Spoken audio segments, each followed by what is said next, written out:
এবারে ত্রয়োদশ জাতীয় সংসদ নির্বাচনের যে একই দিনে অনুষ্ঠিত হবে গণভোট এবং এই গণভোট নিয়ে যে মানুষের মনে যে নানা জল্পনা কল্পনা রয়েছে আসলে গণভোট কি, কেন গণভোট দেওয়া হবে এবং এসব বিষয়ের পাশাপাশি গণভোটে যেসব বিষয় উল্লেখ করা রয়েছে এই বিষয়গুলোকে নিয়েই কিন্তু মূলত এই যে আসলে গণভোটের যে প্রচার এবং উদ্বুদ্ধকরণের যে বিভাগীয় যে সমাবেশ সেই সমাবেশ কিন্তু অনুষ্ঠিত হচ্ছে। যদিও বা এই সমাবেশে রংপুরের বিভাগের যে ইমাম যারা রয়েছেন তাদেরকে নিয়ে সমাবেশটি অনুষ্ঠিত হচ্ছে এবং এরপর সাধারণ মানুষদের নিয়েও কিন্তু এই যে সমাবেশ এই সমাবেশ কিন্তু করবে নির্বাচন কমিশন।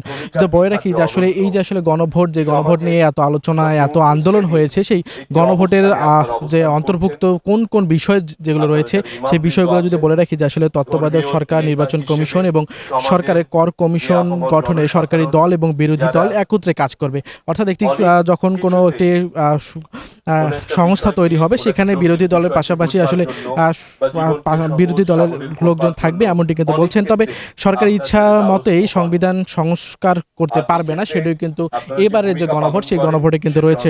সংবিধানের গুরুত্বপূর্ণ পরিবর্তনের ক্ষেত্রে গণভোটের যে বিধান সেই বিধান চালু করার কিন্তু কথা বলছেন। বিরোধী দল থেকে ডেপুটি স্পিকার এবং গুরুত্বপূর্ণ সংসদীয় কমিটিগুলোতে সভাপতি নির্বাচিত করতে হবে এবং পাশাপাশি যত মেয়াদি হোক না কেন কেউ সর্বোচ্চ 10 বছরের বেশি প্রধানমন্ত্রী থাকতে পারবে না। সংসদে নারী প্রতিনিধিত্ব পর্যায়ক্রমে বাড়বে। ক্ষমতার ভারসাম্য প্রতিষ্ঠার জন্য পার্লামেন্টে একটি উচ্চ কক্ষ গঠন করা হবে।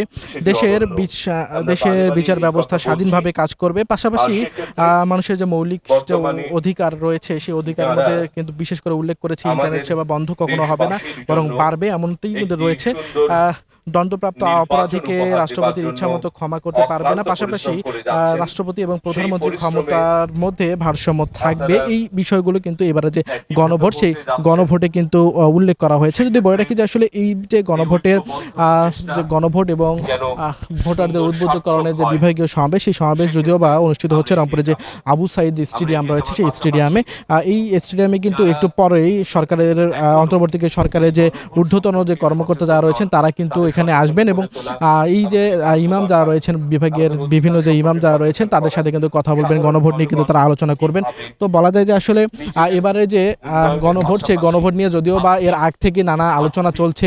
এই গণভোট যে এবারে যে ত্রয়োদশ জাতীয় সংসদ নির্বাচন সেই নির্বাচনের 12ই ফেব্রুয়ারি অনুষ্ঠিত হওয়ার কথা, একই দিনে কিন্তু নির্বাচন এবং গণভোট দুটি হওয়ার কথা। এই কারণে সাধারণ মানুষের মনে একটা শঙ্কা থেকে গিয়েছে যে আসলে গণভোটে কোন কোন বিষয় থাকবে, গণভোট কেন তারা দিবে, হ্যাঁ দিবে না দিবে, এসব বিষয় আসলে ক্লিয়ার করার জন্যই কিন্তু নির্বাচন কমিশন কিন্তু উদ্যোগ গ্রহণ করেছে এবং তারই ধারাবাহিকতায় আমরা দেখছি যে রংপুর সহ দেশের বিভিন্ন জায়গায় গণভোটের যে প্রচারণার যে কার্যক্রম সেই প্রচারণার কার্যক্রম কিন্তু করছে নির্বাচন কমিশন এবং তারই অংশ হিসেবে রংপুরের যে আবু সাইদ স্টেডিয়াম রয়েছে সেখানে আজকে বিভাগের যে ইমাম যারা রয়েছেন তাদেরকে নিয়েই গণভোটের গুরুত্ব এবং উদ্বুদ্ধকরণের জন্য যে বিভাগীয় যে সমাবেশ সেটি কিন্তু অনুষ্ঠিত হচ্ছে এবং এটি কিন্তু কিছুক্ষণ পরেই আনুষ্ঠানিকভাবে সূচনা সেটি কিন্তু হবে।